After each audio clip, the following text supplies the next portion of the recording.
to go ahead and call our work session to order. Kimberly, can you take roll, please? President Bill Bismet. Here. Vice President Carrie Nicholson. Here. Secretary Lisa Middleton. Treasurer Larry Williams. Here. Trustee Brent Dawson. Here. Trustee Shauna Gamble. Trustee Richard Lindsay. Here. Okay, we'll observe our customary moment of silence.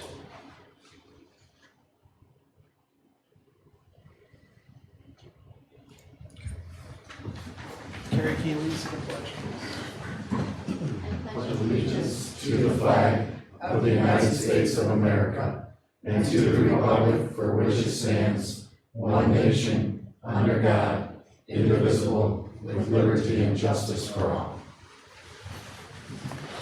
Okay, can I entertain a motion to approval of the agenda with an inclusion of appointing Brent Dawson as secretary for the session?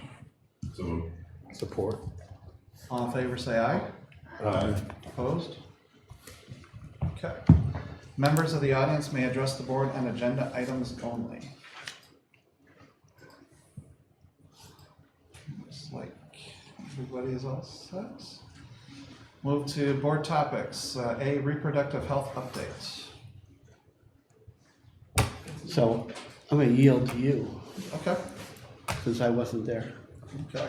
Can you tell us a little bit about the committee formulation and what you guys came up with? Sure. So in the past, we've always had one board member represent the board on the committee. I've done it 2 or 3 times now. This is Chad's first year doing it. So the committee existed of the various teachers in the grades that are teaching the subject right now. And then Dave Turner and Matt Siebert were also there. We went through and looked at the curriculum that we have in existence right now. It's actually really not changed at all from what we did, I want to say just last year. 2 years. 2 years ago. Yeah. 2 years ago, we went through quite a few changes. The biggest changes were really updating. There were a lot of outdated videos. In fact, a lot of things were still on VHS and that. So we went and they had presented to the committee then a lot more timely and more up-to-date videos and things like that were approved and as part of the curriculum. And when we went through it, we really saw no changes that we felt needed to be made. The teachers all said that the curriculum is clear and they're comfortable with what their roles are and things. And I think you had also checked with, who was it that you spoke to? I met with Angela Blood from CISD back in August, and we took a look at it. That's one of the first things we did because we knew we had to convene to review it this year. And she said we were in really good shape, and that's really in thanks to all the work that was done 2 years ago. So, yeah, and then the committee met and felt the same way that we were in good shape. Good. So yeah, so I think the committee as a whole felt that we were comfortable going forward with what we currently have in place and no recommended changes. With the exception of the name of it, which is Oh, changing I'm sorry. to Sex Education Advisory Board. It's what? Sex Education Advisory Board.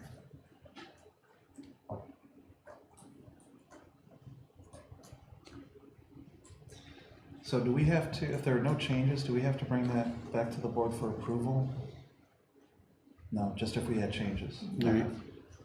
Okay. Changes on the name, we'll just simply take a look at our board policies and see where we have to insert that as an update. Do you guys have any questions? So it's every 2 years we're gonna go through that, right? But if I may, we did talk about meeting again next year because our some of our students will be taking the MyFire, which is it's a survey that'll yield a lot of data that actually could guide the curriculum or any changes for next fall. So we thought it would be a good idea, since this is a survey year and we'll have data at the end of the year, to take a look at it and meet again next fall to see if the data steers any curriculum changes. Cool. Any questions? Okay, cool. Thank you. Thank you. Move on to B, facility needs assessment update. Yeah, let me start with that. First, let the record show that our two partners have joined us in the board meeting today, and we didn't know for sure if we communicated they would be here or not be here, but we're pleasantly surprised that they're here, and that's good for us. I'm actually helping John Hendler understand why he was told you weren't going to be here. Sorry, John, if you're out there listening. So we talked about forming this Facilities Needs Assessment Committee. I'm going to call it FNA for short. And Bill was tasked with that as board president to talk to each of you and to think about how we strategize going forward in this conversation and identifying some folks through connections that we have both in the Albion and Marshall community on who should be on this committee initially. This is like the core start of this committee. The concepts of this is that we're going to be meeting initially on Wednesday night, but it's going to be probably a couple meetings at least before we get out of October, into the first week of November. At that point, we're going to be taking a deep dive into that booklet that you've got from King Scott from last time on the needs assessment, and try to start working through some prioritizing and understanding about the scope of that. After those folks get a full solid understanding of that, we're going to invite other thought leaders in both communities to come together and on the board to come together and form a larger committee, because at that point we're going to start expanding our scope of, okay, here's what we know we need, here's the priorities that we're looking at initially, and what do we want, and what are the needs, the growing needs of the organization.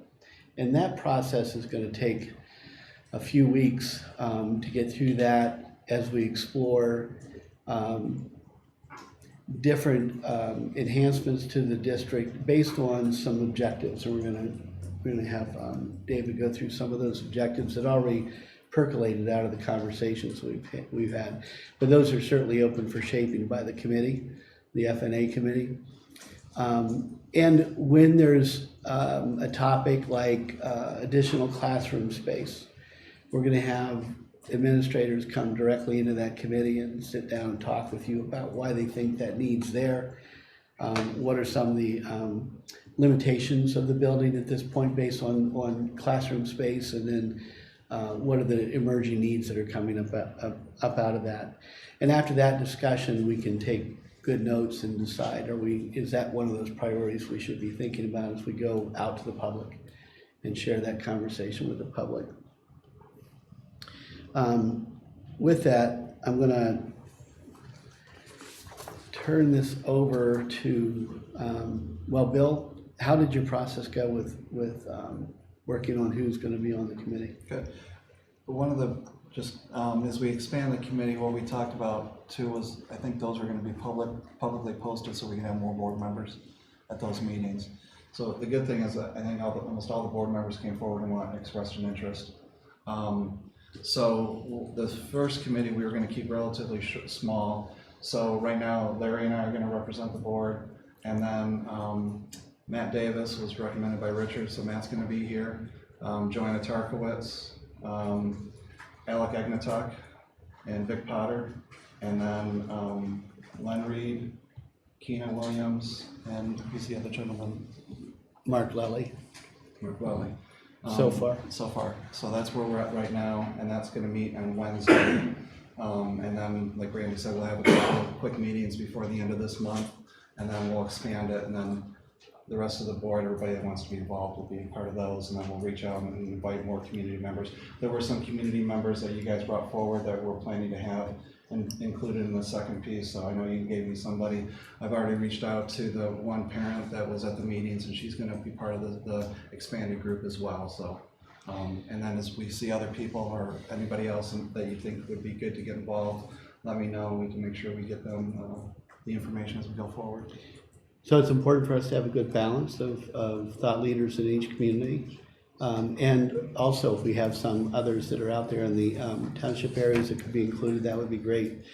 If one person says, nah, after the hearing on Wednesday, no, I can't be in this, I won't be able to commit the time necessary, we're gonna get back in touch with folks and talk about, who else do we think needs to come forward, so Bill can keep, a good solid slate of individuals that are on that committee. Okay. David, you wanna walk through this piece a little bit, just to introduce it, and we can go down through it? Absolutely. Can I mention something real quick before we get into it? With you guys being on that committee, are you guys going to ask other board members any feedback before that point, or are we only going to be involved after the point, after you guys meet with those other people?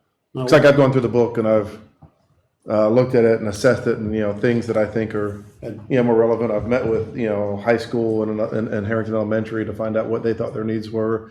So I'm just curious to see how you guys are going to get the rest of the board's input on that if it's just two of you on that committee. So are you thinking, when you say the additional, are you talking additional needs that are wants? Or Just in things general, that just are in there general, already? overall, just starting to formulate, a prioritization.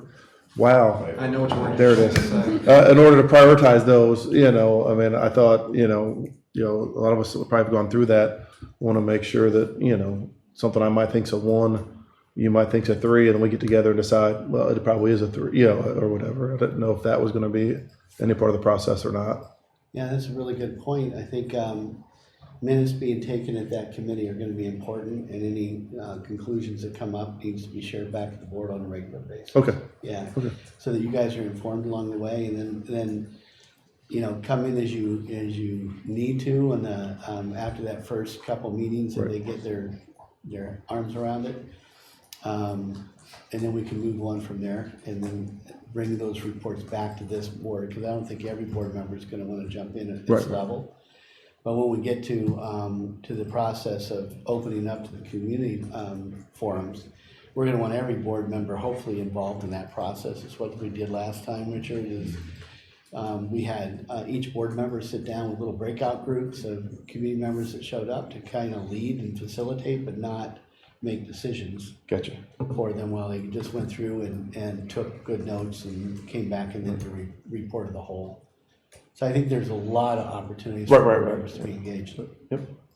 And I'll make myself available if you want to get together, anybody wants to get together before any of us. It may not happen before Wednesday, but That's fine. Yep. I'd be happy to sit down and go through anything that you guys identify and stuff like that. Perfect. Thanks. So I haven't looked on the website, but how is this material being put out there? I'm thinking back to the parent that asked about completing sitting down and not understanding where we're at. I'm just, your comment about the minutes is what I'm really thinking about. They need to be done in a way that person can look at and understand where we're at, kind of where we're headed. It can sometimes be difficult in drafting minutes that don't make sense that way. But you understand That's true, yeah. what I'm saying. Or you could have a link in the website that leads to something else, or. Yeah, I think that'll be a good conversation for the group to talk about on Wednesday about that, like, I agree. yeah, and then we. What I'd like to be able to say is, you had a conversation about X, go check it out on the website, and all the information Yeah. there, to be able to, as opposed to me having to know all that. Yeah, because if I think back on that digest, and kudos to you, Brent, because I haven't gone through detail for detail I on ranked that. every one of them. Very good. I moved it from one desk to another. Yeah, it's still on my big there are some areas and catchment areas that we can look at as categories that we're starting to unpack and discuss.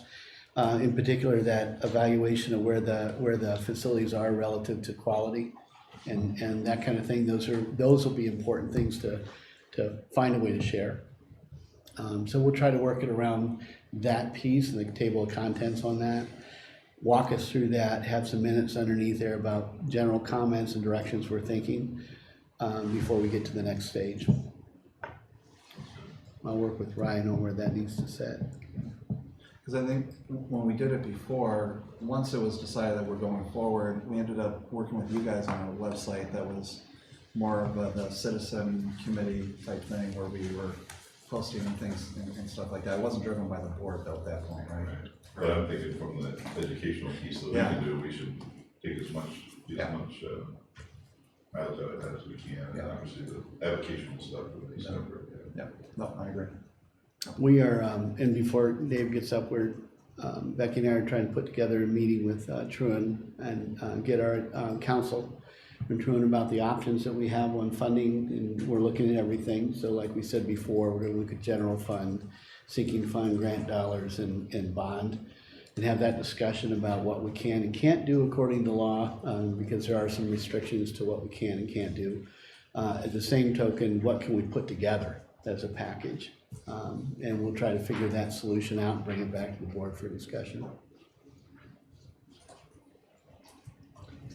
Dave? Okay, thank you, Dr. So items 1, 2, 3 on the list, we really already covered at this point. I would like to focus, Bill, if I could, on item number 4, and that is a thought that we have used and a process that we have used with many school districts regarding not only, as Brent has done, prioritization, but maybe grouping of items from the aspect of looking at that equity of facilities, et cetera, that the district is talking about. So this is just a preliminary list and ideas on how we might group some items, but this might be something that smaller committee could work on as well at the get-go, is kind of identify what are the categories that we'd like things to go in, and that helps then communities and school districts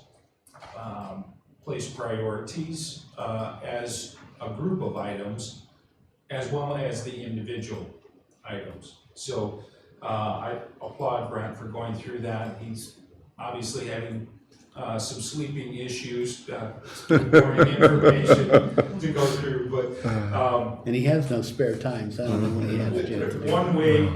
one way that we've looked at is our ranking and categorization. So just item A would be safety, some examples within that we're seeing right now.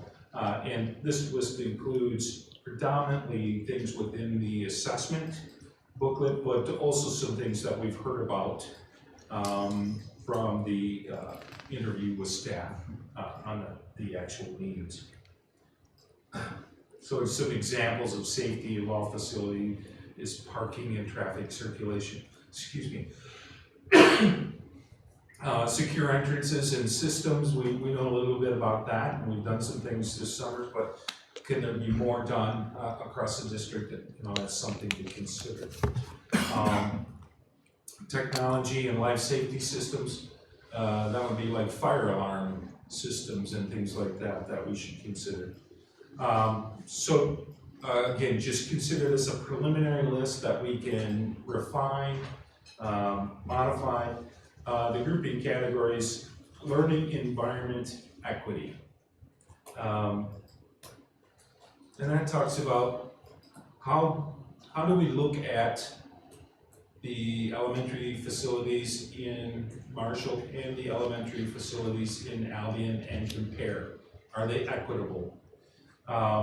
Life cycle and infrastructure. I think everybody knows about that owns a home and has to replace a roof or some carpeting or a furnace. Educational learning tools. Something that, at least in our preliminary review, we would say that is a district-wide need, certainly, from maybe like a classroom furniture situation. Playgrounds and athletics being a potential other category. Educational space needs and facility utilization. This is where we can get to talk a little bit about some of those maybe issues that you heard about additional space being, as Dr. Davis mentioned. Why is that? What causes that situation? Code compliance, we talked a lot about that at previous meetings here about district liability from ADA compliance and where should that be on the list of prioritization. Something that's near and dear, I know, to Brad and every district, energy efficiency would be another one, things that we could do to improve the operational aspects of a facility. So again, just consider this list as preliminary, and as we go forward with the committee, we can kind of refine that and group the items. So, Questions? well, I have a comment, I think. When we're looking at equity for learning environments, and we see the gymnasium, that's part of the conversation about making sure all elementaries have the same opportunities, so that there's a gymnasium and a stage in some fashion for performing arts, and that's equal to or similar to other places that we've done. So like Hughes, it could be very similar to what we do with Harrington, and probably not a standalone gym or something like that, but we'd have to figure that out, right?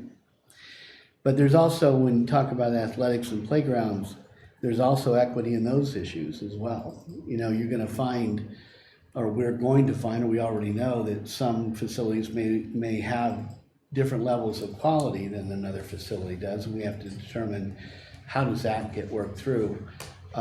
Even to the point where in the conversations with the high school, we're talking athletic facilities, if we're talking about any type of a new build or anything like that for the athletic facilities in any way, how does that create equity for all kids that go to that building? Right now we have a situation that our kids from the Netherlands of our district, whether it's a Marshall address or an Albion address, doesn't matter. We have one gymnasium and we pile in 4 sports during the winter time, and we work through that process and we keep stacking right after school, where kids have to stay longer and longer and they have to go back home later and later, and the bus runs and so forth. And so we've got kids that leave in any part of our district at like 5:30, 6 o'clock in the morning on pickup, don't come home till 9 o'clock at night. So they're missing a lot of quality time with the family. If we had changes in our facilities, perhaps we can condense that, where we have multiple opportunities for multiple teams to practice at the same time, and reduce that level of commitment of time and disruption for the family, so that we can have it more concentrated. So I look at that whole thing from a lens of equity and try to figure out, how do we make sure the experiences are similar for our students? How do we make sure our facilities are similar for our students, for the teaching and learning? And also, how do we make sure the classrooms are similar, so the teachers have very similar supports for teaching and learning in our district? So I don't think one's exclusive from another. I think they all kind of flow together on those topics. I would agree with that, and I would say that there are probably items within the assessment or in the needs that fit in multiple categories. Okay. They might be in several categories. Then wouldn't several things also fall into the category of like general maintenance, like a parking lot? We know asphalt has an age limit, everything has a life cycle. So is there, I mean, is that budgeted into our budget? Like how often we plan to repave or do stuff like that? Is anything like that? Yeah, like we do a cycle when we look at Okay. the parking lots, like we had done, we take a look at them and do it through the sinking fund. Okay. I consider that life cycle, and Right. that's what I titled that. Right. It's just how much usable life is left out of aspects. Go ahead. But a lot of times the committee, you'll have questions around, could that be a sinking fund issue? Right, that's what I was Is that a wondering. general fund issue? Right. And they can live, some of those can live in multiple pots, some of them can't. So those are really good questions Yep. Okay. to ask. As the process goes on, Yes. they'll be able to prioritize and then put into a place that makes sense. Okay. Now, I like to think of them as buckets. So we have a couple buckets here that we're looking at. Where do we place those in those buckets to make sure that we can get the needs done?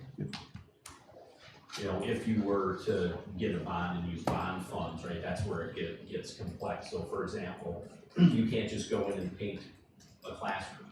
But if you went in and changed the flooring in the classroom, which means you have to change all the base in the classroom, then you can go ahead and paint the walls because you're affecting and disrupting that. So again, if you ever have any questions like that in the process, ask, because it's not always a real maybe common sense type answer. Richard's nodding, yes, asked a lot of those questions before. It's determined by the Department of Treasury, state of Michigan, so not to discredit their capabilities, but sometimes the rules are a little bit harder to follow. Or cane. So now you got me thinking, so the painting, would that fall, is that outside the sinking fund as well? Correct.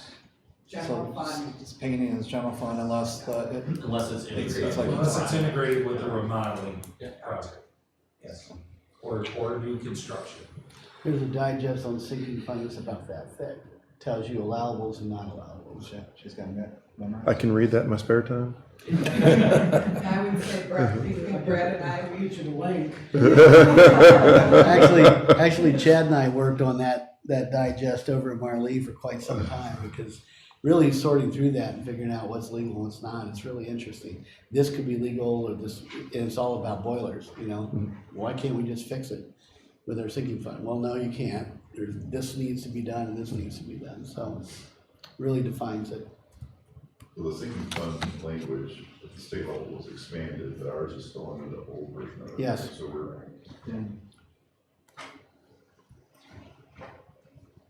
Until 2023. 2023.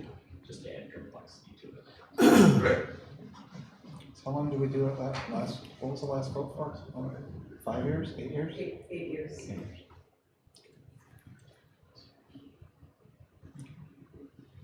Any questions?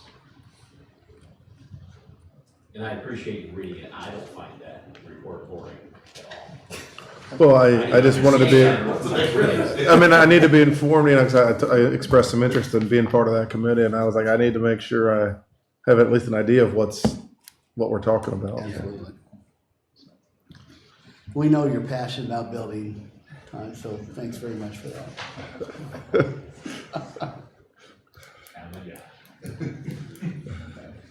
We're Anything good. else? I'm good. Thank you, gentlemen. Thanks, guys. Okay, we'll move on to C, M-STEP results. Yeah, so we had the 2019 results from the M-STEP, which is 3rd through 8th and 11th grade. Chad's going to step up and give you a presentation on that.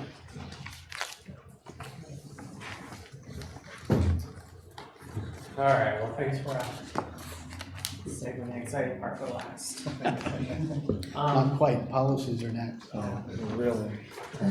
What I want to give you is just a big picture overview of how the assessments went last spring. A few things to note.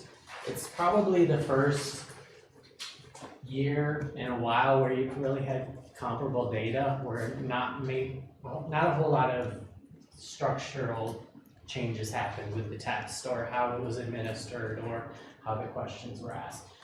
That being said, 8th grade didn't take M-STEP in math and literacy this year. They took the pre-SAT. So I think you'll see that stick out quite glaringly here. Yep. Another thing to note is that we did have 11, well, there was an average of 11 missed days from school in February and March, and certainly that had an impact. I'm not sure how many Marshall had, but I'm guessing it's around that number. So I'd really just like to start statewide and then talk about some countywide things, and then look at district-wide numbers. We won't get too deep into them tonight, but what did I do? There we go. Dick? All right, I realize you can't see these now. I realize you can't see these on your sheet because they're in red. But we're looking at math, ELA, and social studies 3-year trends at the state level. What you have here in the far right column, green or red, is just a comparison from 3rd grade to 3rd grade from 18 to 19. Did they increase in proficiency for each one? So you can see there's about 50-50 green and ELA overall, and the social studies did show a decrease. What I like to take from this data is not from 18 to 19, third grade to third grade. I like to look at the cohort data. What did the third graders do here, and in fourth grade, and then in fifth grade? And I like to look at it diagonally. I think it gives me a better picture of their learning, their progression from year to year. And so if you just picked out third grade in math, you can see at the state level, 46, 42, 34. So over 3 year period, you can pick out any grade and look at it like that.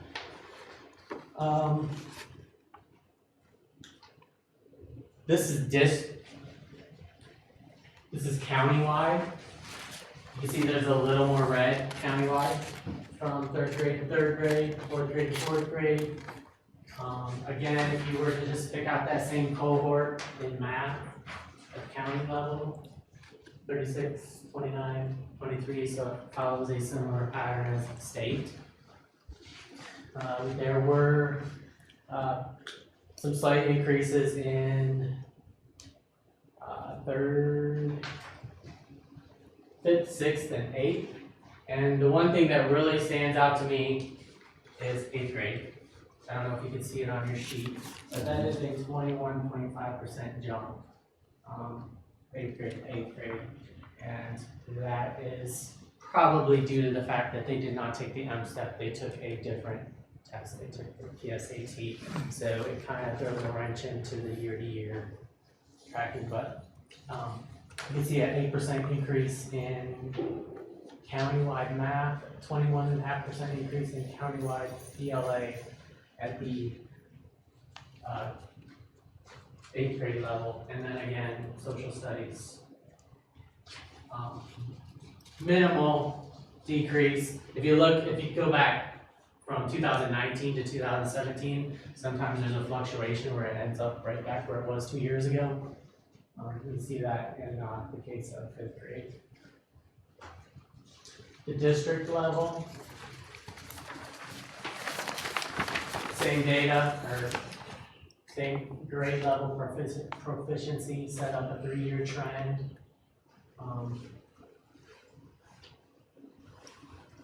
You can see that if you look at the percentages, there's a lot of red there, but a lot of them they're all within 4%, one way or the other. I think what really stands out to me is the 4th grade performance in math and ELA.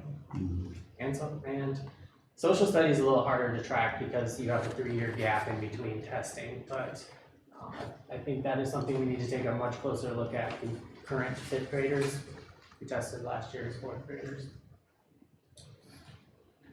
So if you were to look at the district-wide proficiency, remember you can pretty much take your hand and put it over to this because that is a different test. We had a little uptick in, this is all subjects, 3rd through 8th overall proficiency. Had a little uptick last year and then a little downward trend this year. It looks, being that the x-axis is 15%, it makes it look worse than it is because it's much lower on the graph, but we did have a overall lower proficiency level. This would be building by building a trend. This is all subjects 3rd through 8th. And you can see that a couple buildings did have a nice little uptick there. Nice little steady upward trend right here and there. So.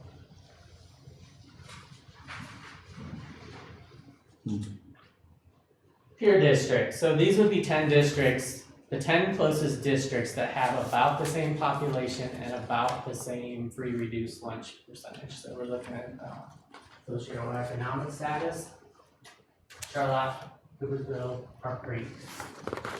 Those are our peer districts.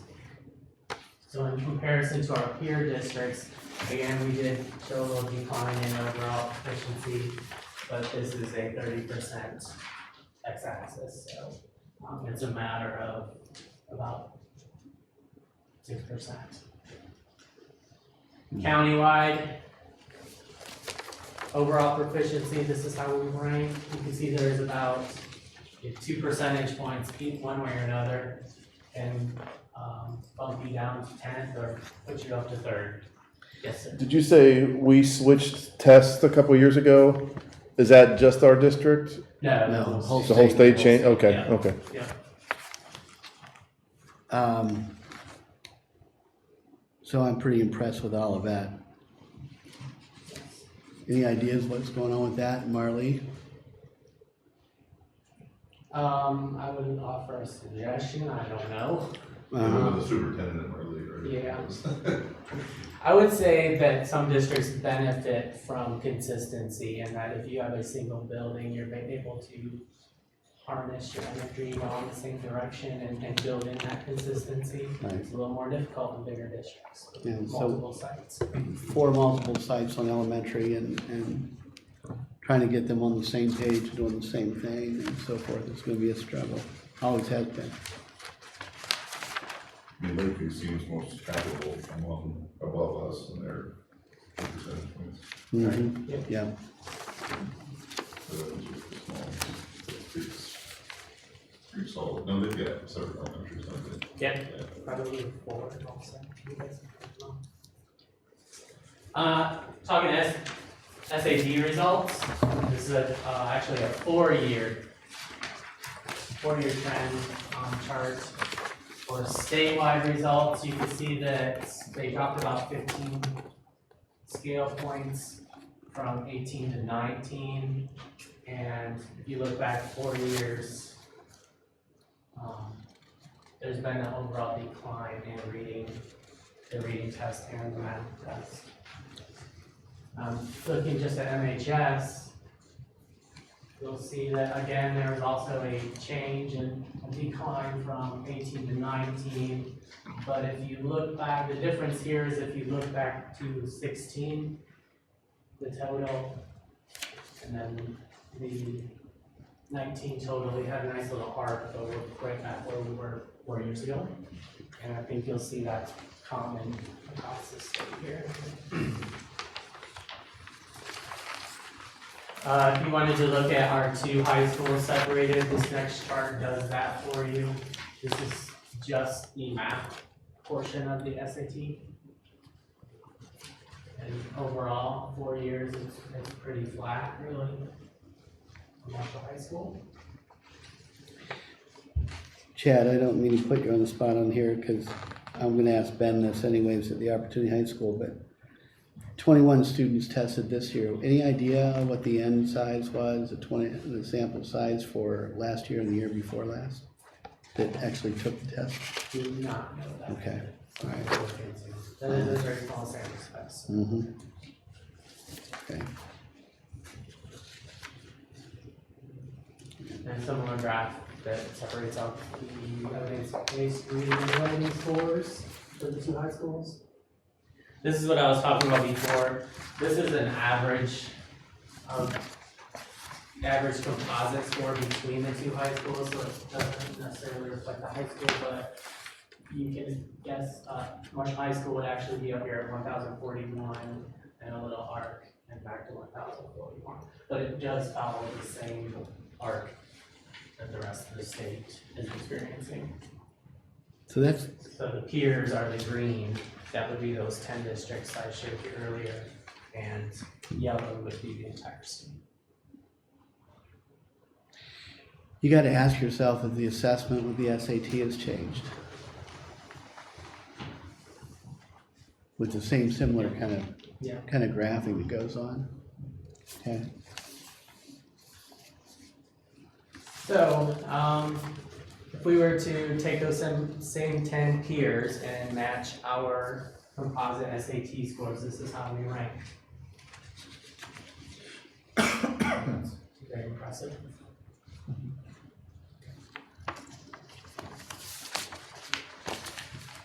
And if you were to just take a look at the area schools in our ISD, which we're not all the same clearly, but this is how we stack up against them. The ISD average is down here, and state average, and then Marshall's up here at 4,041.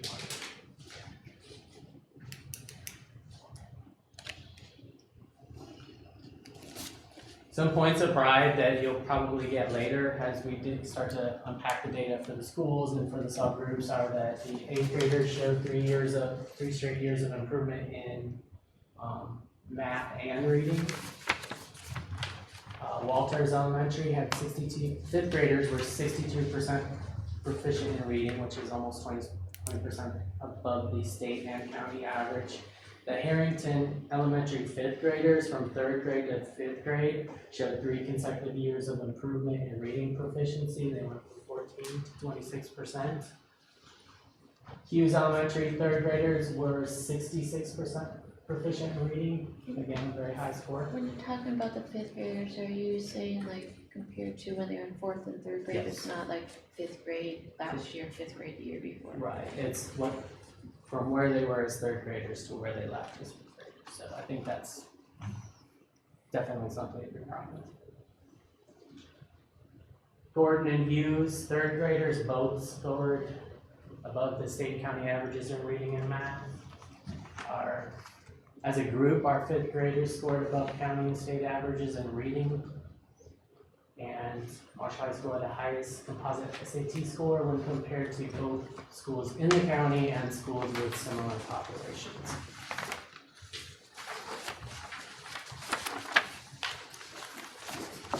Very short story. Like I said, there'll be more details to come as we unpack the data and talk about subgroups and individual school performance. But if you have any questions on this, So if we had a communications director, this would be a really nice press release to turn that, add a few words into it, I mean, that's the story we want to tell. Yeah. Obviously, there's a whole lot of other information in there, but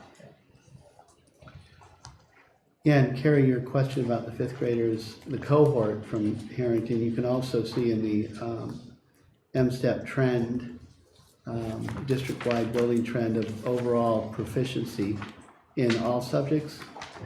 Is there continued to show an upward trend as well, which is, that's what we talked about earlier, is growth is really critical right now for Harrington to establish that we are making changes and kids are learning and kids are moving forward. When your proficiency is as low as it was when it started, for us to build proficiency, that's going to take some time. But we're now into our, is this our 3rd year with Robert? Yes, it is. Yeah. so those Marshall Middle School 8th graders would have been 6th graders, right? I mean, I think that's super important also, because there were some Yes. real shortcomings there when kids first came over. So a lot of times people look at proficiency year to year and they say, oh, we're making huge improvements. Well, the proficiency is assessed on that particular class of kids that year. So it's 1 point of data. That's why Chad and I have talked at length about, and he loves to do that cohort group. How do they do the next year and the year after that and the year after that? Understanding that each year there's more complexity put into the standards and what's expected for kids to learn because it builds off of each other. I agree. The cohort makes sense. You also got to factor in the changes in the test. Like when you looked at the SAT scores, there's a trend of them dropping back down across the board. So obviously the test changed and the higher scores are more. So you got to take into effect the cohort. I mean, it's very complicated to assess it just based on some data points. You really got to analyze it and say, wow, okay, you know, we went down, but we went down less than everybody else did. And obviously it was a harder test maybe that year than, or maybe it was a class in general that wasn't as good as, but there's a lot to assess there. Good. I like our SAT scores. Yeah, I was hoping for a trend to continue up from last year, from the year before last, but we'll unpack Chad's that. here now. Chad's good. Well, that, you know, one of the other things too is, you know, Brent, you said if the test content or constructs change, we understand that that's an impact. We know individual classes that come in is an impact. The other thing we're looking at too is, are we doing, as Chad aptly pointed out about his main suggestion, is that when we have 4 elementary schools, are we doing exactly the same thing when we administer the assessment online? Are we prepping our kids for online assessments? Are we teaching them along the way so they're used to it before they get to that assessment window? Are we breaking them down into smaller classes instead of the bigger classes, or are we doing them all at one, all 30 kids in one class? Those things make a difference. And what we're finding is we don't have consistency. When we talk about it, each individual administrator may think that this is the better way to do it, or this is the way they feel best to do it, or the way they're used to doing it. And so when Chad came on, he and I talked a lot about standardization. How do we get to standardization? How do we move it so that everybody's doing the same thing and benefiting from best practice that we see even within our district? So when you look at Hughes has a really nice uptick. And not only that, when you look at their cohorts can tend to bear that out. So when you take a look at that and you say, well, what are you doing differently? And they are doing something different. So we need to take a look at that and figure out how we make that standard practice. So do we know why we think Hughes has jumped up compared to the other elementary schools? Well, like I said, it could just be the way they do the assessment. That's probably not it. It's not so simple as to hang your hat on one ring or one hook. It could be anything. It could be the instruction. It could be the lack of disruptions during the classroom instructional time. It could be a whole lot of things. So we have to look at that and have those conversations with the principals about it. And Chad's now meeting with all the elementary principals in their weekly principals meetings or bi-weekly principals meetings. So we'll start unpacking that and figuring that out. To me, the SAT scores look good, but I don't feel like the rest of it looks really good. I mean, I'm happy that Harrington is going up. They still need a lot to go up further, but it seems like we're slipping compared to, the state average, and the other places across the state are doing the same tests. So if there were changes, it would also be affecting them. And if there's something that we're not doing right or changed or is not, focused on, it's a little bit harder to go back and forth on these charts, and we're not necessarily organized based on just this cohort of these people starting in third grade and where they've gone. But it just seems like the amount of reds we have in negative change in our district compared to the overall statewide, when we look at math in particular, it just doesn't seem like we're thriving. Yep. And I'm excited that Marshall has the NWA, the map rope, because it's providing that similar testing experience on an electronic device. It's scheduled throughout the year. It's projecting which kids are going to be proficient. It's giving that data ahead of time, and the teachers are talking about what are, in our curriculum meetings, what are the best ways, how are you doing tier 2 instruction? How are you intervening? And that, in our next meeting, we're going to share the way the different buildings are attacking the tier 2 instruction. So I'm excited that the teachers and the administrators have that tool to forecast, so we can ask. So how does this compare to our NWA and how we compare to other districts based on that, or the state, nationwide, whatever? I really can only look at the projected, because the NWA will give you projected proficiency, and the only one I have available to me right now is the one from the spring, and it was within 2 percentage points across the board, being right on. And last year, Marshall was really about learning how to implement the test, not necessarily utilize, how do we get all the kids tested, the logistical point of it. But even at that, like the administrators are aware that this is a very helpful tool that will tell you which kids are proficient right now. So are you saying we didn't really use that information last year? We just figured out how to test kids? With the first year of anything like that, it's implementation is a big deal. If you remember, fall assessment of MAP was really scattered. I mean, it was here or there, hit and miss on the way through. People are getting used to the assessment. Then in winter, we got better standardization in the way we did the assessment.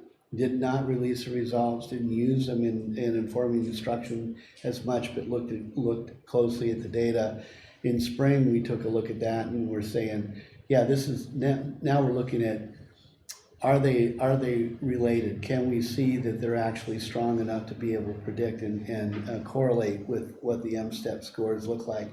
And we were hearing from a couple principals going, yeah, you know, it looks like it's really pushing this direction. If you hit this figure on the MAP assessment, you're going to be most likely proficient or highly proficient when you take the M-STEP.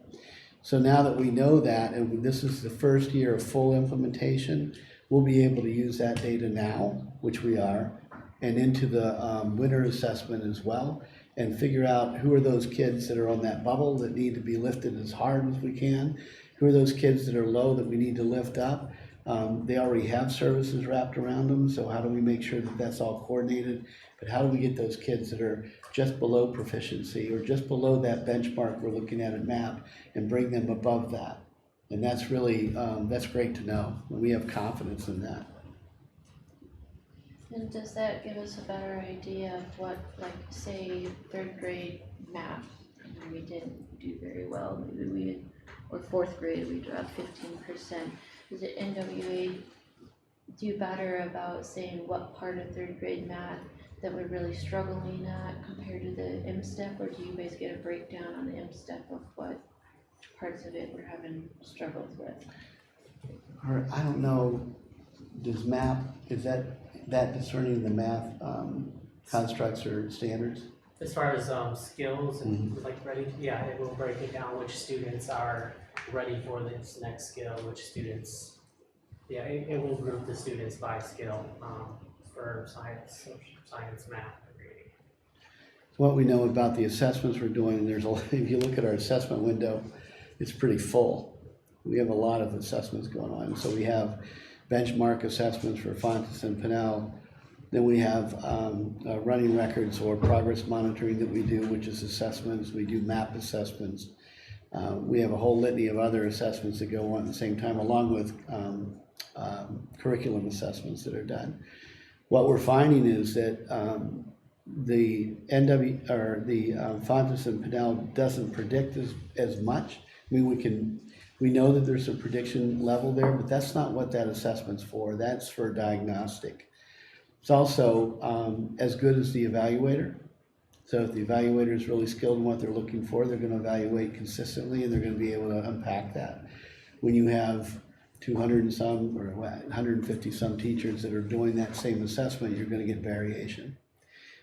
But what we know about the MAP is aligned and does predict. And so we can do use both of those instruments, one for diagnostic and informing instruction, one for seeing where they're functioning at and what needs to be lifted.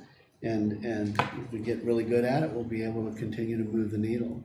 This was a disappointing outcome overall. You brought up an interesting point in my head. So with proficiency, you're either proficient or you're not. So like with an SAT score, if I score 1,000 and you add that to the average, it's going to pull up everybody if it's over the average. If I score 1,100, it's going to pull up. But with proficient, you could be in third grade, you could be reading at 12th grade level, and you're just going to be listed as proficient. So I mean, you could have 35% proficient, but you could have another 40% sitting one notch below that level, exactly. And like all you gotta do is raise that up. So does it give you assessment for each kid, or does it break it down child by child so you guys know that Johnny is in the 25th percentile, or does it give you guys all that data as well? Absolutely, so that to allow you to there's actually a tab at the top for every kid, and it'll have for every content area, and it's actually color coded and telling you what range they fall in for it. Okay. And as you click on the tabs, it tells you percentile. It'll say here are their strengths. Here are some things that would benefit them going forward. I mean, it's extremely detailed, and I think parents would be excited to see how much detail. So, like with over 1,000 students, you're not going to be able to individualize everything that you see in that result. But what you can do is look at, like, within your class. You have 5 kids that are struggling over here with X. You can group them together, do small group instruction and move them forward while you're also teaching the rest of the class and elevating those kids that are going forward. So that's the techniques that we're really looking at. That's one of the Galvin essentials we're training on for professional development tomorrow, is how to really use small group and individual instruction to be able to move those kind of things, to group kids and move them forward. They've always done it, but putting them all on the same page and saying, this is how we want you to do it, is going to be a little bit different. So I know you can't force people to stay in jobs, but I think it's, for consistency's sake, this position is really important to have Chad stay in this position and be able to bring consistency over time, because I'm thinking back through 4 different people that have been in the position, and sort of, it hasn't always been, it always obviously important, but there's been problems getting the position filled, and almost 2 years, he was the longest we've had in a while, years. Well, But just consistency is super important. It right? is, To be yeah. able to measure it over time. because legally, I can't ask him for how long he's committed. I'm putting a little bit of. I'm trying to get you commit right now. on We're video, just right? twisting your arm. Oh, no, we're not doing it. But I think it's a really good fit, and I'd like to have, like to have you stay as long as it makes sense for you to stay, but it's really important to have, I think, somebody Absolutely. in this position. Just consistency over time, so glad you're here. Well, I'm Glad excited to be you're here. saying that, so. I've learned a lot from your people just in the short time I've been here, so I hope it's mutually beneficial for all of us. Thank you. Thank you. Thanks, Chad. Wonderful. Any other questions? So are we gonna get an update then of the NWA to see how we are improving this year with the winter testing when that happens? Actually, that would be an interesting thing for us to just pack generally by a grade level, like X number are hitting the benchmark that we're looking for that predicts proficiency, and X number are right there at that bubble. We can talk about that.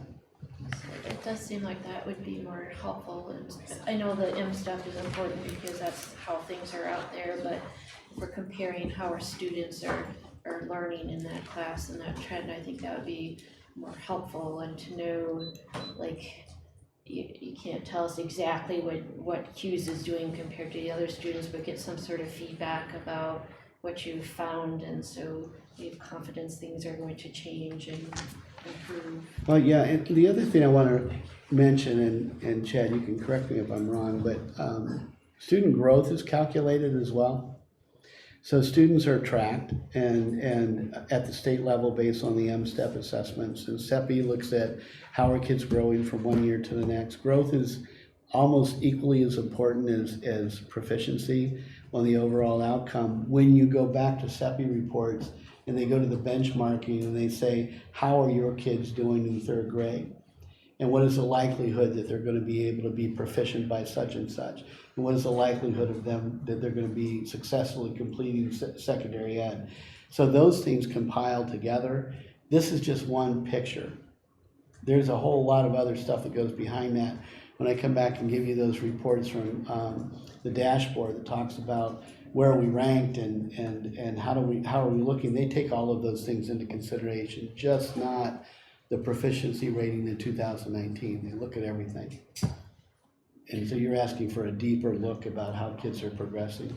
Yeah, and I think it's impossible to have most of your kids growing if the average is going down, about how you're comparing, but it would be nice too to see on Harrington, maybe the averages, like they were saying about, it's hard that some of the kids that started out so low that you may be seeing a lot of growth, but haven't quite gotten over that ledge. Like Mr. Giles said, there's a lot of kids that are just slightly below that, and if you looked at the average scores, you may see a lot more improvement than it looks if you're just looking at proficiency versus not proficiency, that they may be low enough that is a better marker of how they're doing, and hopefully each year it will go up, and so then be approaching Gordon and Walters and Hughes.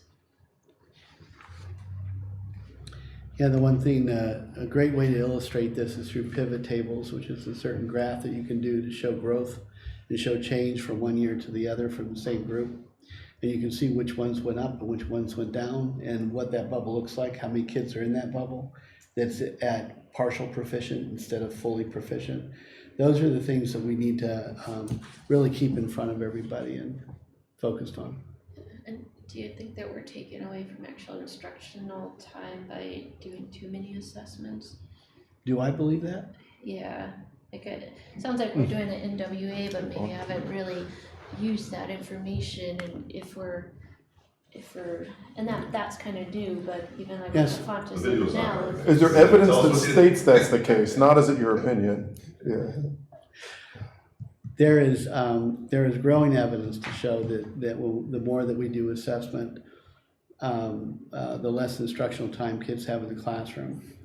There's also, when you look at the test items, there's a particular number on the ELA assessment through the M-STEP for a particular grade level that focuses a lot on comprehension. And it takes a while to get through that monster of a question. People can argue, and I've read articles about the fact that comprehension should not be as weighted heavily when you're doing assessments of 3rd and 4th grade students, that it takes maturity and growth and content understanding and knowledge to build for you to then draw on those reserves to be able to come up with comprehension on what you're reading and so forth.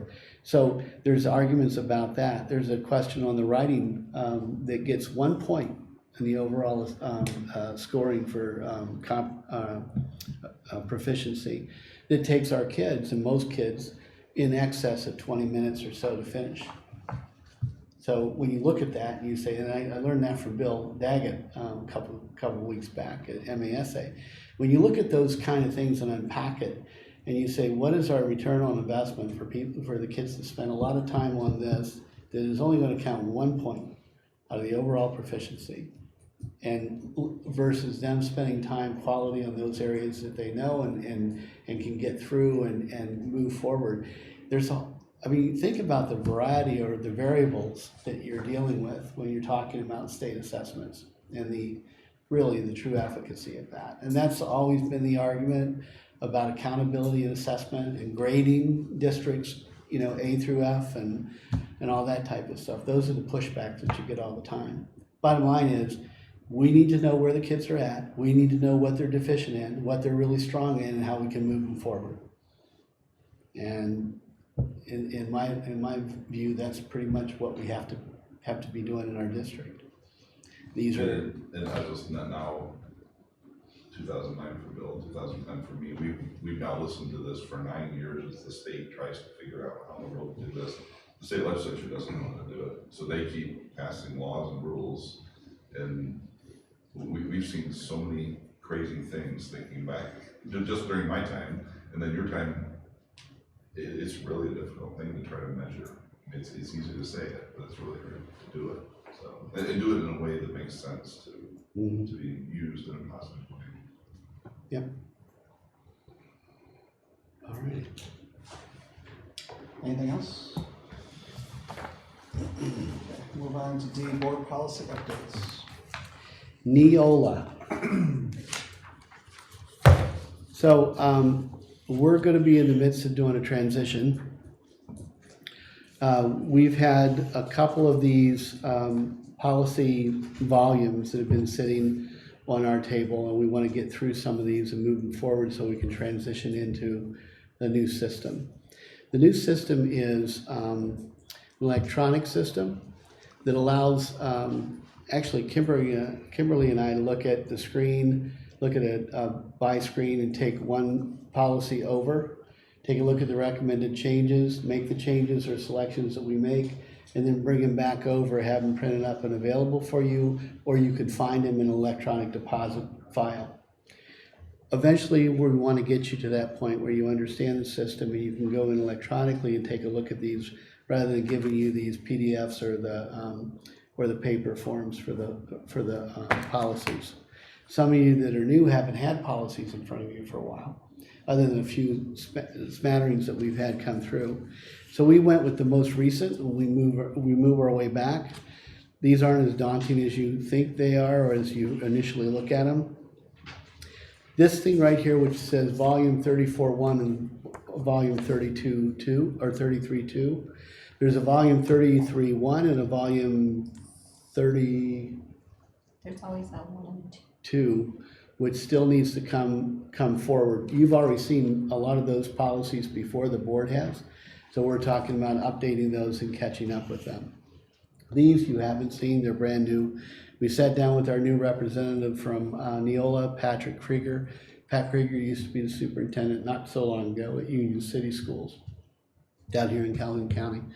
Pat's great because he's just been out, fresh out of the superintendent seat. He understands how this flows and what needs to be done and how we make it simple, if we can make it simple. In the volumes that you're seeing, bylaws definitions, there's some revisions there. Closed session is revised according to school law. You're going to see whether it's revised, if it's a new one, if it's a replacement one, or if we're supposed to delete a board policy. If there's a board policy in place that we have to delete, that has to be part of the board action that we take as a board. Then you're going to see under the sections, you'll see the number of the policy. Within that, you're going to see whether or not it's Michigan MCL school law that changes this, if it's a judiciary legislative act, or whether or not it's based on court. There's a team of folks at Neola that go through this with a fine-tooth comb, and they are basically the primary provider of board policies across the state of Michigan and in many other locations in Ohio, because they're located in Coshocton, Ohio. So they have a team that looks at this. Back in the day, I don't know how far I want to go back, but back in the day with Marshall schools, Marshall actually went in and wordsmithed some of these policies after they were brought forward to us by that team of legal advisors and so forth. And so when I came in 2009, there was a Neola board policies that I would work with, both in, well, all 6 years that I was over in Athens. And I adopted these things with our board, and I made decisions that they offered us. At that same time, while that was going on, the previous board here was actually going through and changing words and wordsmithing. So you would take those wordsmith policies that everybody else in the state was adopting, and Marshall and I think one other district had policies that were changed based on what the board said they wanted to change. So if you can imagine, each policy then gets updated or revised along the way according to school law or according to legislative act. There's one in here I'll show you a prime example of. And you never know when that's going to change, or if it's still in legislation, you have to adopt a policy you know is going to change tomorrow as soon as the budget gets changed. But you have to adopt it because that's what the law says we have to do. So as we go through this process, what we did in 2009 was I asked the board, can we please just go with Neola policy recommendations of council? And if we have a major problem, if we're not required by law to have it, we can just select it out. We can put it in a file to say review later, or we can wait. Or at one time, sometimes superintendents get together and inform Neola, we want a policy on this. There was a policy one time that came to us on an item that I've been trained in and certified in, and they were putting the onus on an administrator to make a determination if the person would be safe to be in the building or not be in the building. And I said, these administrators don't have that training, don't have that background, can't make that decision. And so I said, no, I'm not going to take that policy. Well, that policy went away eventually because they understood that that was way too wide of a stretch to have school administrators make clinical decisions about students. So following the guidance of Neola is really critical. Understanding that they do it based on legislation, based on school law, existing school law, based on court cases and challenges, gives us a good foundation. And as long as we're following our board policies, it works really well. So another example can be given, there's board policy on how to decide on layoffs. And it's in law about the evaluation process and what we go through and how we make those decisions. If you there was a district someplace in Timbuktu, I won't say where, and they decided, the board decided, that they were gonna interview all staff members they were considering for layoff, and then decide based on the interviews who the best ones they wanted to hold on to and who they wanted to let go of. That's outside of board policy. They got sued and they lost the case because they didn't follow their board policy. Out of these board policies and the support that you give us in this process, we make these board policies then, as soon as they're approved, available on the on our website. We make them available in the electronic version, so people can go through, and if they have a question about, oh, I don't know, what was one I just recently looked up? Just some topic, they can type it in the search box, and it will show you all the board policies that have that term in that board policy. Some of them may not apply, but you have to read through them and figure out which one applies to your circumstance. Then with the board policies, I go back as the CEO and superintendent, and I draw up with my team administrative guidelines. The administrative guidelines are not a directive, but they are a roadmap that we give our leadership team to be able to know how they should function within this board policy. So there might be nuances about how to actually implement this or how to follow through on it, okay? That explanation should take longer than what we're going to do on this review right now. But I wanted to bring you all up to speed on what this looks like and what it feels like from our perspective. So if you look at, this is the overview. Every time we get a new packet, sometimes they're really small, sometimes they're really big, we take a look at the overview. And volume 34.1 and volume 33.2 are condensed in this and put together so you can see what these recommendations are. Let's go to a short one. Bylaw 0167.2, closed session revised. This bylaw was revised to allow the board to consider security planning to address existing and potential safety threats or threats to the safety of students and staff in a closed session. This bylaw revision reflects the current state of the law and should be adopted to maintain accurate bylaws and policies. That law just got enacted in the state of Michigan. It affords you the opportunity, even during a board meeting without putting it on the agenda, to say we're moving into a closed session for the purposes of school safety. And you can go into that discussion, have your discussion, and come out. Purpose of that is, you've seen me do this before, I'm not going to tell you all the things we do in school safety because we don't want to just blatantly give out all our secrets to good folks and bad folks. We just want to make sure that people know that we're being diligent about it. Our board needs to know what that looks like, but the general public doesn't necessarily need to know what that looks like unless it affects them and creates inconsistent or inconveniences. So all these things like that, what you just read, that recommendation was given to you by that group, Neola? Yes. Mm-hmm. What's that stand for? Oh, And just seriously? no, not exactly. okay. Just, I'll see what I can come up with. On okay. that one. Is it okay? So let's look at bylaw 0167 in your handout here.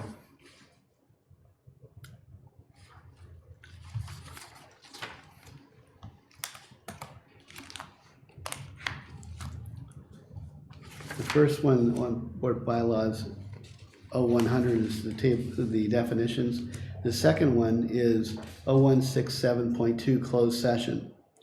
I just read what the overview looks like. If you look down through it, all of these are existing until you get down to a green or you get down to a red strikeout. The green on H under the board may, by means of a roll call vote, meet in a closed session, one closed to the public for the following purposes. And then you have the list. They added H to consider security planning to addressing existing threats or prevent potential threats to the safety of the students or staff. A majority vote is required for moving into board session or closed session for that. Okay, that is the change on that, and that is the only change. So all the other stuff that you see, the bolds and the choices, we've already made those. They exist in our previous policies. This is just the renewal or the new revised policy. So as we go through that, drug-free workplace, that's new. Curriculum development is revised. Child Care Center staff and volunteers, that's new, and that's basically reinforcing background checks and security checks on volunteers and staff that have access to children. Reproductive health and planning, family planning, that's revised. The next one was state aid incentives revised. The other ones are revised on employment of professional staff and employment of substitutes. Staff ethics is revised. I like this one. In all of our master agreements, they refer to the national board or national NEA, National Education Association's code of conduct and code of ethics. And that's basically what we've always referred to. This one goes much more specific, revised according to Michigan. And I'm glad that they did that. Professional staff evaluations is revised. School choice options is revised. Attendance is revised. Late arrival and early dismissal is revised.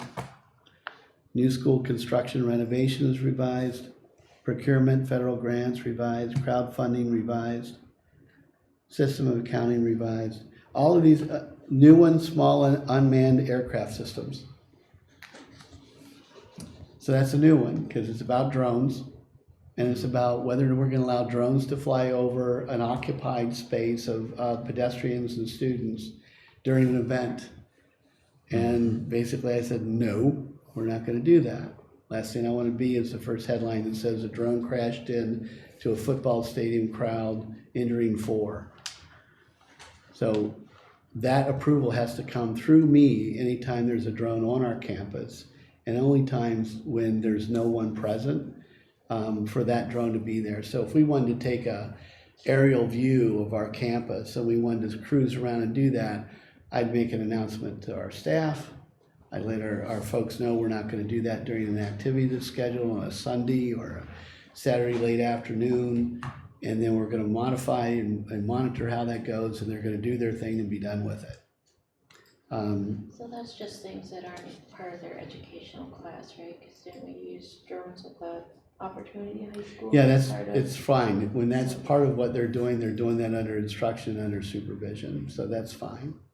I'm talking about just in general, because I don't know how you've seen the proliferation of drones, but around where I live, there's a lot of drones that are flying around that kids have and adults have. And when adults think that they can, or kids, hey, wouldn't it be cool to take the camera up and watch the football field from 100 feet up? That's not an approved thing to be doing for our school system. So I have to have policy to be able to step in and say, no, that's not going to happen. School safety information was reissued. We're fine with that. Emergency operations plan, you saw that we had one that had to be put in place for the school funding for school safety. And that's new, but we've already met that. Student abuse, neglect, food service revised, and transportation for field and other district-sponsored trips are revised. So most of these are revisions based on law or based on some kind of judicial act. One of the things I wanted to share with you, let me see where I can find it. Okay, just go to policy 1420, school administrator evaluation revised. If you go to 1420 in your packet, you'll see some strikeouts and you'll see some additions. So the addition under C says, evaluates the school administrator's job performance as highly effective, minimally effective, and ineffective, using multiple rating categories that take into account student growth and assessment data. We just talked about that, right? For the 2018-2019 school year, 25% of the annual year-end evaluation shall be based on student growth and assessment data. Beginning with the 2019-2020 school year, 40% of the annual year-end evaluation shall be based on student growth and assessment.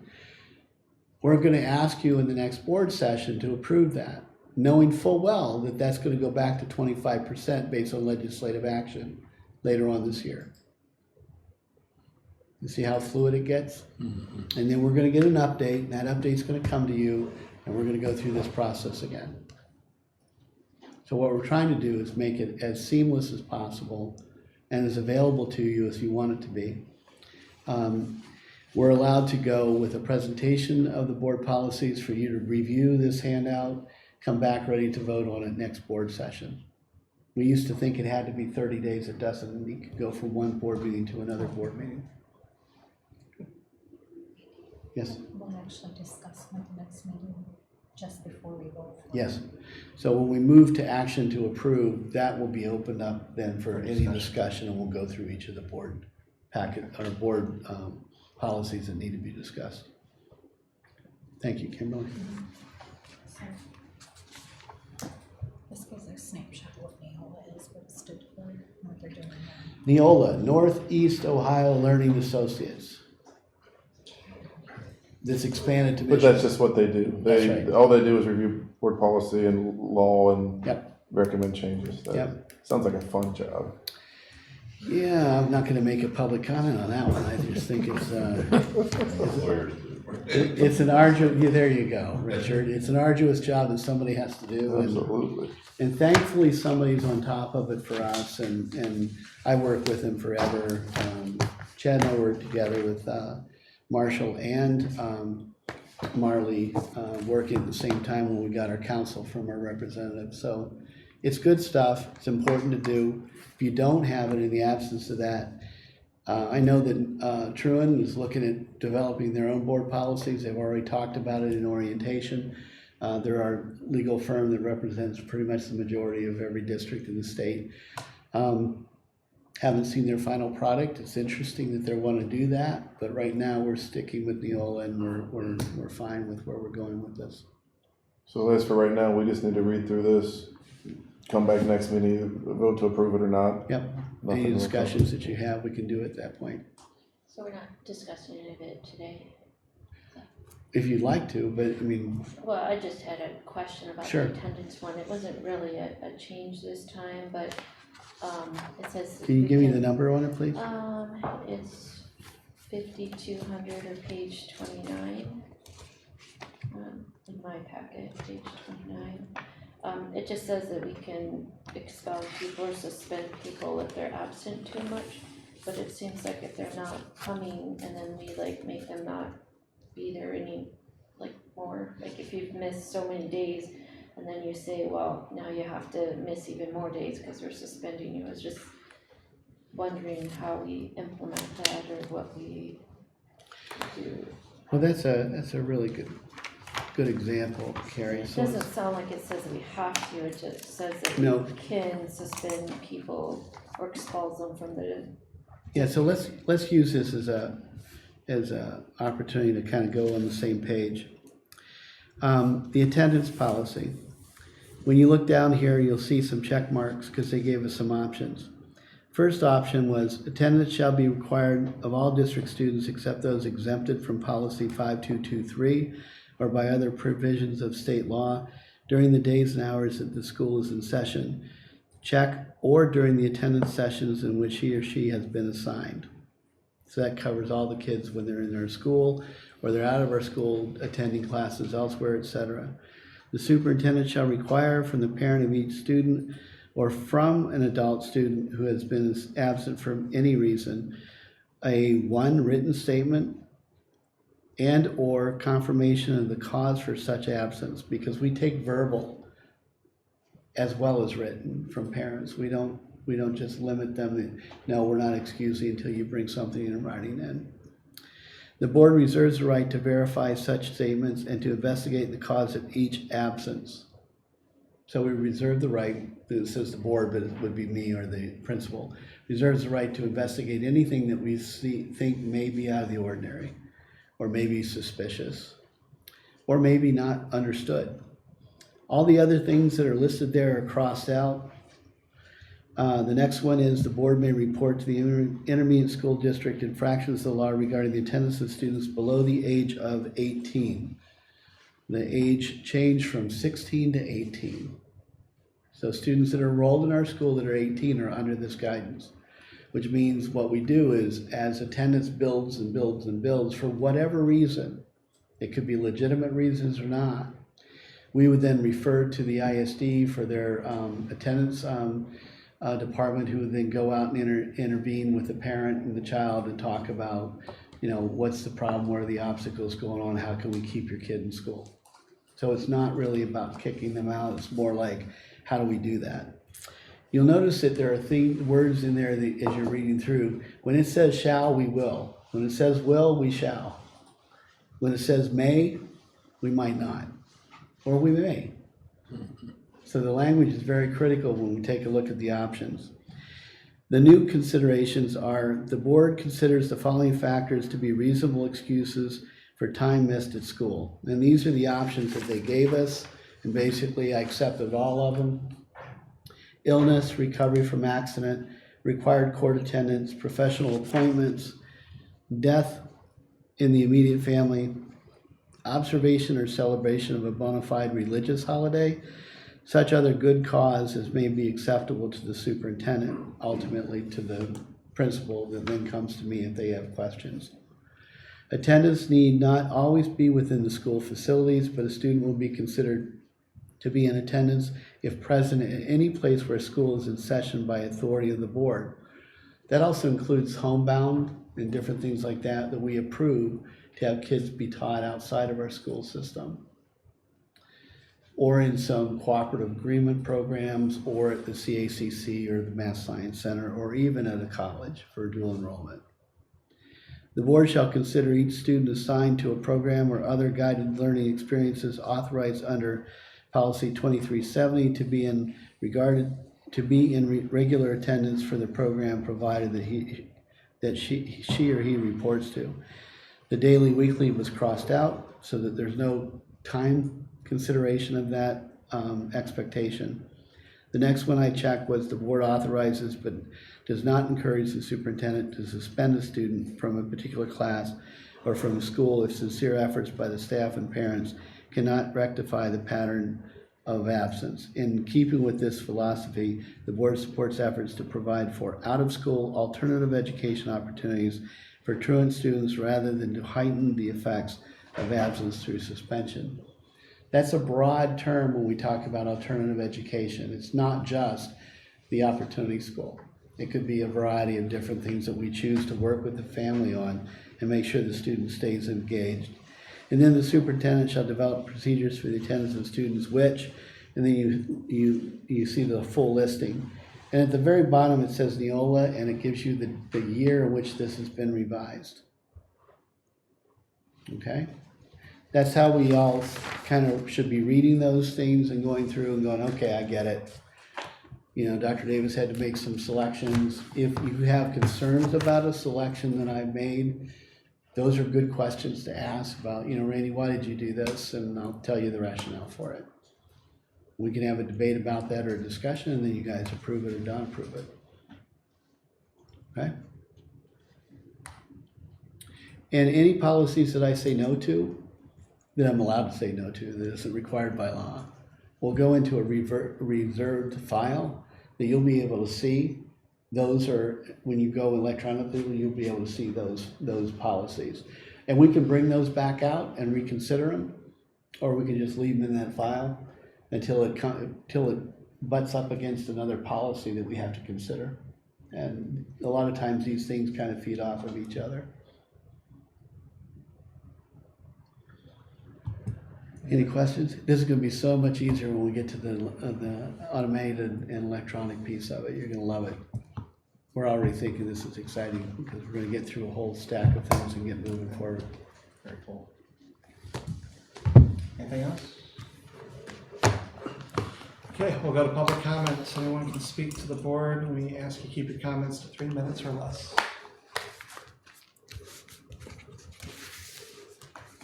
Okay, seeing none, board member comments for which no action may be taken at this meeting. Reminder, can I make a reminder? Harrington Halloween needs volunteers from the board to help give out these cool little things that we're going to give out as gifts. They're not candy. When is it? 31st. Is it 31st? What time is it? I don't have my cell phone. Back through Halloween for it. Oh, here we go. It's in there. Right on there. I get Right to do here. my three first. See the bats? Yep. Alright. So it's November 11th, October 31st, seeking volunteers, set up at 1 PM, event from 1:30 to 3, Harrington's Gymnasium. It seems like Lisa does that a lot. I should make sure that she's aware.